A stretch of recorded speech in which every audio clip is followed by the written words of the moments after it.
Okay, MTB start है जी, MTB CK3 और starting from neurology का सेरिब्रल आर्टरी और इसके सिम्टम्स। अगर एंटीरियर सेरिब्रल आर्टरी की इन्वॉल्वमेंट होगी तो उसकी वजह से प्रोफाउंड लोअर एक्सट्रीमिटी वीकनेस, जो लोअर एक्सट्रीमिटीज़ हैं उनमें बहुत ज़्यादा वीकनेस होगी लोअर में। Contralateral in the case of unilateral arterial occlusion, अगर यूनिलेटरल आर्टीरियल ओक्लूजन है तो कॉन्ट्रालेटरल होगी, और जो लोअर एक्सट्रीमिटी की वीकनेस होगी। और इसके बाद है हमारे पास माइल्ड अपर एक्सट्रीमिटी वीकनेस, ये भी कॉन्ट्रालेटरल होगी। माइल्ड अपर एक्सट्रीमिटी की लोअर एक्सट्रीमिटी की वीकनेस बहुत ज़्यादा है। देन पर्सनैलिटी चेंजेस और साइकेट्रिक डिस्टर्बेंसेस होगी, और इससे पर्सनैलिटी चेंज और यूरिनरी इनकॉन्टिनेंस। तो एंटीरियर सेरिब्रल आर्टरी का अक्सरियत में ये पूछा हुआ होता है, फीचर इसके दिए हुए होते हैं जिसमें पर्सन की पर्सनैलिटी चेंज हुई है, साइकेट्रिक डिस्टर्बेंस आए हुए हैं और लोअर एक्सट्रीमिटी की वीकनेस होती है अपोजिट साइड की। तो ये एंटीरियर सेरिब्रल आर्टरी की इन्वॉल्वमेंट की वजह से होता है। देन जाते मिडल सेरिब्रल आर्टरी, ये प्रोफाउंड अपर एक्सट्रीमिटी वीकनेस कराती है, वो भी कॉन्ट्रालेटरल साइड पे। तो इसका मतलब है अगर मिडल सेरिब्रल आर्टरी इन्वॉल्व होगी तो उसकी वजह से अपर एक्सट्रीमिटी इन्वॉल्व होंगी, और जबकि एंटीरियर सेरिब्रल आर्टरी से लोअर एक्सट्रीमिटीज़। और मिडल से एफेजिया करवाएगी middle cerebral artery, apraxia, neglect the eyes deviate toward the side of लियन, और कॉन्ट्रालेटरल होमोनोमस हेमिअनोपिया होगा। अपर एक्सट्रीमिटी की इन्वॉल्वमेंट एफेजिया और होमोनोमस आइनोपिया, होमोनोमस हेमिअनोपिया, लाइक प्रोफाउंड अपर एक्सट्रीमिटी की वीकनेस, फिर उसके बाद एफेजिया, मतलब एफेजिया 2 टाइप्स का होता है, एक वर्निक होता है, एक बोलने के लिहाज से होता है, दूसरा ये आई को इन्वॉल्व करेगी। तो ये इन 3 एरियाज़ को इन्वॉल्व करेगी middle cerebral artery. Posterior cerebral artery होती है प्रोस्पेग्नोसिया, इनएबिलिटी टू रिकॉग्नाइज फेसेस। एक बंदा किसी को, ये भी पूछा होता है कि उसको प्रोस्पेग्नोसिया होता है, वो लोगों की शक्ल से नहीं पहचान पाता, तो वो पोस्टीरियर सेरिब्रल आर्टरी रीजन की वजह से होता है। और अगर एक बंदे की पर्सनैलिटी चेंज हुई है तो वो एंटीरियर सेरिब्रल आर्टरी की वजह से होती है। देन हमारे पास आ जाती है वर्टिब्रोबैजिलर आर्टरी। वर्टिब्रोबैजिलर आर्टरी क्या होती है, इसमें वर्टाइगो होगा। वर्टिब्रोबैजिलर है तो वर्टाइगो सबसे पहले होगा, फिर उसके बाद nausea, vomiting more likely with other strokes. Drop attack होता है loss of consciousness, vertical nystagmus, dysarthria, sensory changes in face और स्कैल्प में एटेक्सिया करवा रही है वर्टिब्रोसेरिब्रल आर्टरी, वर्टिब्रोबैजिलर आर्टरी, क्योंकि ये वर्टाइगो भी करवा रही है और बैलेंस भी ख़राब हो रहा है, तो एटेक्सिया होगा। और बायलैटरल फाइंडिंग्स है, लॉस ऑफ अनकॉन्शियसनेस वगैरह, मतलब लॉस ऑफ बैलेंस वाली जो चीज़ें हैं वो वर्टिब्रोबैजिलर आर्टरी की वजह से आएंगी। Then posterior inferior cerebral artery PICA, ये भी इंपॉर्टेंट है, ये इप्सिलेटरल फेस, कॉन्ट्रालेटरल बॉडी और वर्टाइगो एंड होमर सिंड्रोम करवा देती है। ये इसने बहुत अच्छा एक्सप्लेन कर दिया। नेक्स्ट आ जाते हैं लेक्यूनर इन्फार्क्ट, वो options of cortical deficits, ataxia और पार्किंसोनियन साइंस होंगे लेक्यूनर से।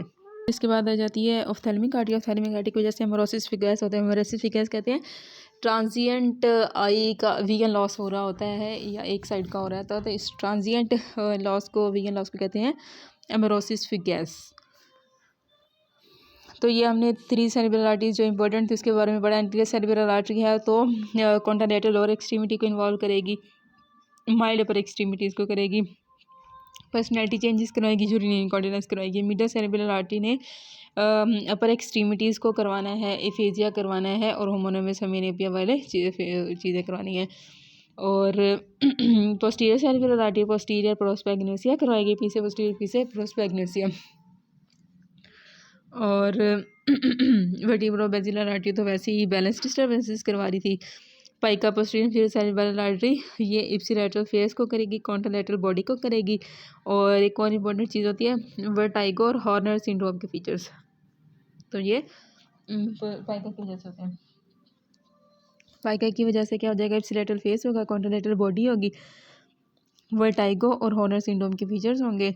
देन ऑफ्थेल्मिक आर्टरी है उसमें हेमोरोसिस फिगस होगा। Diagnostic test for both stroke and transit ischemic attacks है। तो डायग्नोस्टिक टेस्टिंग हम क्या करते हैं, हेड सीटी स्कैन करवाते हैं without contrast. Best initial diagnostic test होता है CT scan without contrast. Extremely sensitive for blood within first several days में all non haemorrhagic stroke should be associated with a normal head CT. जो non haemorrhagic strokes होते हैं उनको should be assessed with a normal head CT और need 3 to 5 days before CT can detect non haemorrhagic stroke with more than 95% sensitivity. Need 3 to 5 days before CT can detect non-hemorrhagic stroke with more than 95% sensitivity. ये था head सीटी का। और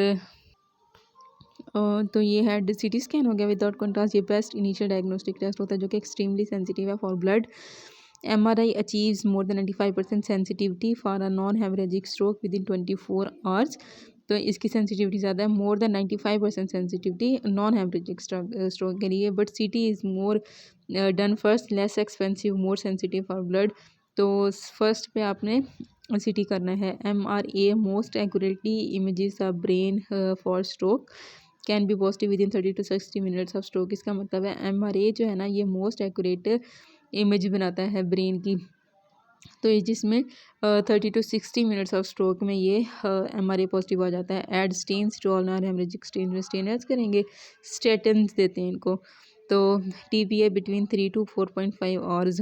अगर है age less than 80, non ischaemic NIH stroke scale.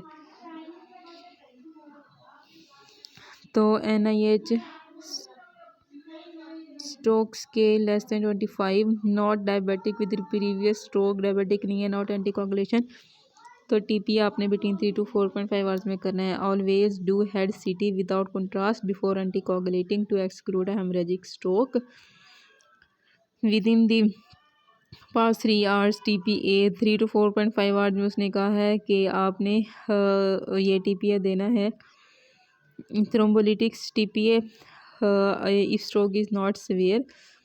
अगर stroke severe नहीं है and the patient is less than 80, diabetes नहीं है, एंटीकोगुलेशन पे नहीं है, तो उसको आपने TPA दे देना है। एब्सोल्यूट कॉन्ट्राइंडिकेशंस टू TPA क्या होती हैं, हेमरेजिक स्ट्रोक की हिस्ट्री है और इंट्राक्रेनियल न्यूप्लाज्म है या मैस है ब्लीडिंग डिसऑर्डर में या ब्लीडिंग डिसऑर्डर है, active bleeding surgery within 6 weeks है, cerebral trauma, brain surgery within 6 months और नॉन हेमरेजिक स्ट्रोक है विद इन 1 ईयर और सस्पिशन ऑफ एओर्टिक डाइसेक्शन की सस्पिशन है। तो इन सारी केसेस में TPA कॉन्ट्राइंडिकेटेड है। TPA जस्ट आप तब कर सकते हैं जब एज लेस दैन 80 है, डायबिटीज़ नहीं है, एंटीकोगुलेशन पे पेशेंट नहीं है। तो अब आपने कर देना है TPA 3 to 4.5 आवर्स में। अगर 3 to 4.5 आवर्स हुए हैं तो मोर देन 4.5 आवर्स अगो और TPA can not be given. अगर मोर देन 4.5 आवर्स हो गया तो TPA नहीं देंगे। रिमूव क्लॉट, तो अब क्लॉट रिमूव करेंगे with the catheter, useful up to 24 hours after stroke. Catheter से क्लॉट रिमूव जो कर रहे हैं वो भी 24 आवर्स के लिए ये यूजफुल होता है after stroke. This is not angioplasty. Angioplasty would rupture the vessel whereas a catheter pulls the clot out like a corkscrew। अगर हम कैथीटर यूज़ करते हैं तो लाइक अ कॉर्क्स्क्रू वो बाहर निकालेगा क्लॉट को। अगर एंजियोप्लास्टी करेंगे वो वेसल को रप्चर कर देगी। तो for all non haemorrhagic strokes add a statin.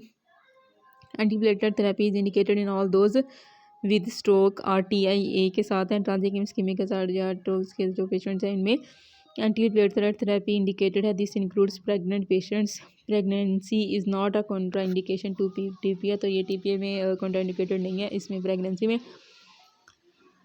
तो एंटीप्लेटलेट थेरेपी इंडिकेटेड है आफ्टर थ्रोम्बोलिटिक यूज स्टार्ट कर देंगे एंटीप्लेटलेट थेरेपी आफ्टर 24 आवर्स। और स्मॉल स्ट्रोक्स हैं, NIA स्ट्रोक लेस दैन 6 है, RTIA तो डुअल एंटीप्लेटलेट थेरेपी आपने देनी है विद एस्प्रीन एंड क्लोपिडोग्रेल के साथ। अगर स्मॉल स्ट्रोक्स हैं तो डुअल एंटीप्लेटलेट थेरेपी देनी होती है। डुअल एंटीप्लेटलेट थेरेपी देनी होती है एस्प्रीन और क्लोपिडोग्रेल के साथ। Stop clopidogrel after several weeks and continue aspirin indefinitely. We don't continue aspirin and clopidogrel long term in a stroke because of increased risk of bleeding. तो कुछ weeks क्लोपिडोग्रल dual एंटीप्लेटर therapy जो हम aspirin और क्लोपिडोग्रल के साथ दे रहे थे, क्लोपिडोग्रल कुछ वीक्स देने के बाद आपने उसको स्टॉप कर देना है और एस्पिरिन आपने कंटिन्यू रखनी है। और इस वजह से स्टॉप कर दिया ताकि ये ब्लीडिंग ना करवा दे। देन आ जाती है लार्ज स्ट्रोक्स। लार्ज स्ट्रोक्स में एस्पिरिन देंगे। ये था स्मॉल स्ट्रोक जिसमें डुअल थेरेपी स्टार्ट करवाई लेकिन बाद में क्लोपिडोग्रल को बंद करवा दिया है। और ये वो पेशेंट हैं जिनमें हम एंटीप्लेटलेट दे रहे हैं। लार्ज स्ट्रोक्स हैं तो एस्पिरिन देंगे। If patient was already on aspirin either add dipyridamole or switch aspirin to क्लोपिडोग्रल। अगर पहले एस्पिरिन देनी है और अगर ऑलरेडी पेशेंट एस्पिरिन पे है तो आपने ऐड कर देनी है डाइपराइडामोल या फिर क्लोपिडोग्रल पे स्विच कर देना एस्पिरिन को। Thrombolytic use 3 to 4.5 hours after the onset of stroke symptoms is useful in select patients. Less than 20% of patients with a stroke come in time to get thrombolytics. The goal of thrombolytics is to achieve resolve कर देना of the symptoms, resolution of the symptoms. If symptoms have already resolved, there is no reason to give thrombolytics. तो इसका मतलब है thrombolytics just हम simple symptoms resolve करने के लिए दे रहे होते हैं। अगर पेशेंट के सिम्टम्स रिजॉल्व हो गए हैं तो फिर थ्रोम्बोलिटिक्स देने का फ़ायदा नहीं है। थ्रोम्बोलिटिक्स का यूज़ उसने बताया कि 3 to 4.5 आवर्स के अंदर देना होता है। Catheter retrieval provides a definite benefit देता है up to 24 hours after stroke onset. It decreases both focal neurological findings and mortality को कम कर देगा अगर हम कैथीटर रिट्राइवल कर देते हैं। एंजियोप्लास्टी नहीं की, एंजियोप्लास्टी वेसल को रप्चर करनी थी। Don't forget to control hypertension, diabetes, hyperlipidaemia in stroke patients. Hypertensive urgency is relative contraindication to thrombolytics therapy. जो हाइपरटेंसिव अर्जेंसी होती है वो रिलेटिव कॉन्ट्राइंडिकेशन में आती है। Heparin has no evidence of benefits for stroke and ticlopidine is always a wrong answer. No advantage over clopidogrel and has more adverse effects. ये जो टिक्लोपिडीन देते हैं इसके एडवर्स इफेक्ट्स हैं TIP neutropenia, TTP thrombocytic thrombocytopenic purpura और neutropenia cause करवा देती है। तो आपने हेपरिन का भी कोई नहीं है एविडेंट फॉर बेनिफिट और टिक्लोपिडीन का भी नहीं है। डोंट यूज़ प्रेसोग्रिल फॉर TIA और स्ट्रोक। प्रेसोग्रिल इंक्रीज़ करवा देता है ब्लीडिंग, तो इस वजह से आपने प्रेसोग्रिल भी नहीं यूज़ करनी है। When is closure of patent foramen ovale the next step in management. When patient has embolic appearing cryptogenic ischemic stroke and right to left shunt detected by bubble study. तो PFO closure is conducted in conjunction with antiplatelet therapy and is done with percutaneous device. Then cerebral venous thrombosis. In cerebral vein thrombosis, a type of stroke clotting in cerebral vein presents करते हैं with headache होगा और developing over several days, can mimic subarachnoid hemorrhage. और many patients ये जो subarachnoid hemorrhage होता है उसमें ये स्मॉल सेरिब्रल वेन्स की रप्चर की वजह से होता है ना। मैनी पेशेंट्स प्रेजेंट करते हैं थ्रोम्बोसिस की वजह से होता है। तो मैनी पेशेंट्स प्रेजेंट करते हैं with the same weakness and speech difficulty seen in stroke. LP normal होगा तो सेम से वीकनेस और स्पीच डिफ़िकल्टी होती है इसमें। Oral contraceptives are contraindicated in cerebral venous thrombosis. Cerebral venous thrombosis में जो ओरल कॉन्ट्रासेप्टिव्स होती हैं वो कॉन्ट्राइंडिकेटेड हैं।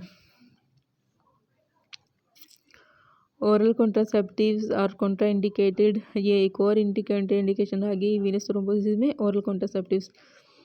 और magnetic resonance venography MRV is the most accurate test. Treat with low molecular weight heparin followed by a direct oral anticoagulant for a few months, for example ये है direct oral anticoagulant that is edoxaban, apixaban और रिवारोक्साबैन,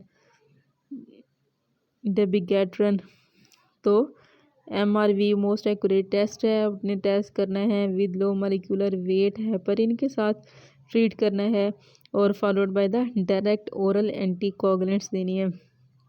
जो ऊपर stroke पड़ा था उसमें उसने हेपरिन्स का या टिक्लोपिडीन का बताया था कि कोई रोल नहीं है, बट ये जो सेरेब्रल वीनस थ्रोम्बोसिस हो रहा है जिसमें हम MRV कर रहे हैं तो इसमें लो मॉलिक्यूलर वेट हेपरिन और इसके बाद डायरेक्ट ओरल एंटीकोगुलेंट्स रिवारोक्साबैन वगैरह देनी होती हैं। फर्दर मैनेजमेंट क्या करेंगे सेरेब्रल वीनस थ्रोम्बोसिस में? Stroke after the head CT and administration of thrombolytics or aspirin move the clock forward on CCS on subsequent screens. The most important issue is determine the origin of the stroke. Paradoxical emboli through a patent foramen ovale need closure with a catheter device. जो paradoxical emboli है through a patent foramen ovale वहाँ से need closure with catheter device. PFO closure is also indicated if stroke is cryptogenic and there is left to right shunt. Use DAPT, that is जो double थी aspirin और clopidogrel for the first several weeks. और ये था stroke का management. और जो TIA है management is same as stroke except that thrombolytics are not indicated. Stroke में ये सारी चीज़ें आपने देनी है, थ्रोम्बोलिटिक्स वगैरह, और जो TIA है इसमें नहीं देनी है। यूज़ करना है MRI MRA for the brain stem.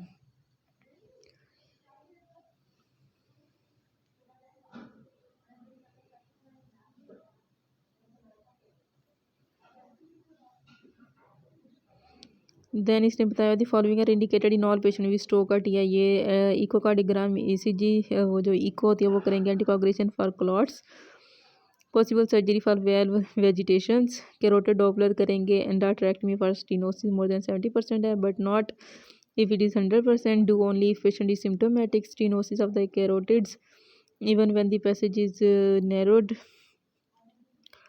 और EKG and Holter monitoring if EKG is normal. और in young patients age less than 50 with no past medical history, diabetes, hypertension, double stranded DNA protein C mutation and fertility syndrome. Anterior stroke और middle cerebral artery stroke are manage the same way. Anterior middle cerebral artery के stroke same way में manage होते हैं। 24 to 48 और Holter is not enough to exclude the atrial fibrillation. Hypertension है at least less than 140/90 होनी चाहिए in diabetic. और diabetes है तो same glycemic control as general population less than 7 होना चाहिए। और हाइपरलिपिडीमिया LDL लेस देन 70 होना चाहिए। And statins for all non haemorrhagic strokes में स्टेटन्स भी देने हैं।